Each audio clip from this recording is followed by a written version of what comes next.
ইন্ডিয়ার সাথে ট্রাম্প যে ছোট্ট ট্রেড ডিলটা করেছে, এটাকে ট্রেড ডিল বলা যায় না, কারণ এখনো পর্যন্ত ট্রেড ডিলে কি কি হয়েছে কি না হয়েছে আমাদের সামনে আসেনি। তো এখনো ইন্ডিয়ান গভর্নমেন্ট রিলিজ করেনি ট্রেড ডিলে কি কি ট্যারিফ কোন কোন প্রোডাক্টের উপর আসবে কি না আসবে, সেটা আসেনি।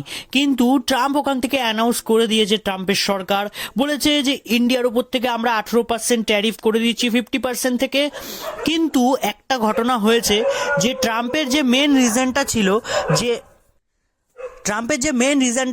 ট্রাম্প বলেছিল যে ইন্ডিয়া রাশিয়ার থেকে প্রচুর পরিমাণে তেল কেনে, এই কারণে ইউক্রেনের সাথে যুদ্ধে ইউক্রেন জিততে পারছে না রাশিয়ার থেকে, সেই কারণে ইন্ডিয়ার উপর ট্যারিফ এসেছিল। এবং ইন্ডিয়া সরকার নাকি ট্রাম্পকে বলেছে যে রাশিয়ার থেকে তারা আর তেল কিনবে না।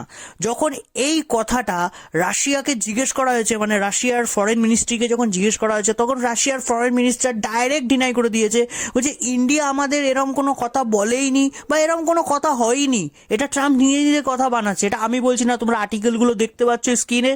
মানে ট্রাম্প ভাই নিজের মন থেকে যা ইচ্ছা হচ্ছে তাই বলে দিচ্ছে। আমরা জানি যে ট্রাম্প খামখেয়ালি মানুষ, যখন যেটা মনে হয় তখন সেটা করে। কিন্তু এই কারণের জন্যই কিন্তু ধীরে ধীরে ইউএস এর যে একটা ইম্প্যাক্ট ছিল গ্লোবালে, সেটা কিন্তু কমছে, ধীরে ধীরে কমছে, ঠিক আছে।